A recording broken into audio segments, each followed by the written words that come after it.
Avec cette Fed Cup, donc ce tennis collectif, est-ce que vous découvrez une nouvelle facette de votre tennis? Pour votre carrière, hein, quelque chose de nouveau dans votre attitude sur le court ou dans votre manière d'aborder un rendez-vous de Fed Cup?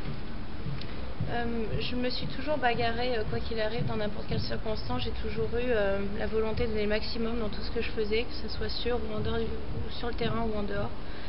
Et j'ai toujours été très professionnelle dans mes approches de match. Alors après, de jouer pour son pays, ça représente une émotion supplémentaire.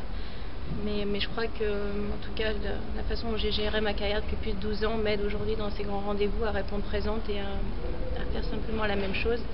Mais en plus d'avoir du soutien supplémentaire. Mais si j'avais pas cette personnalité construite depuis des années, je pense pas que j'aurais pu produire ça sur le terrain aujourd'hui. Comment ça se divise? On avait la Fed Cup depuis de nombreuses années, chaque fois c'est merveilleux.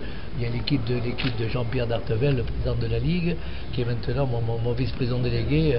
Mais il a une équipe rodée, une équipe qui a envie d'organiser cette manifestation de façon merveilleuse.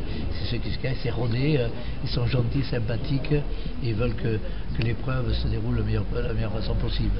Il a dit jamais 203 visiblement. Ah mais on est bien, puis on perd pas, alors c'est peut-être... Pour remonter en première division, ça serait sympa pour la remontée l'année prochaine, pour monter en première division, ça serait pas mal à Besançon. Hein. Très bien. Vous parlez d'un futur radieux pour l'équipe de France de Fed Cup. Est-ce que le plus dur n'était pas vraiment de gagner ce match et de se rassurer? Ben oui, c'est... J'ai envie d'être perdu. Pardon la question, excusez-moi. Je disais... À long terme, vous disiez que l'objectif était de faire de belles choses avec cette équipe de France. Est-ce que le plus dur n'était pas de gagner ce match un peu piège contre le Kazakhstan Ah bah oui, c'est un match concret aujourd'hui. Redescendre dans le groupe 3, c'était juste pas envisageable, pour moi en tout cas, ni pour les autres.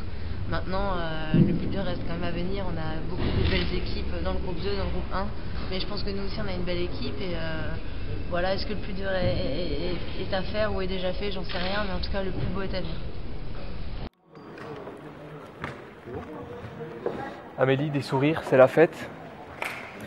Oui, mais c'est la joie et le soulagement, surtout, c'est sûr.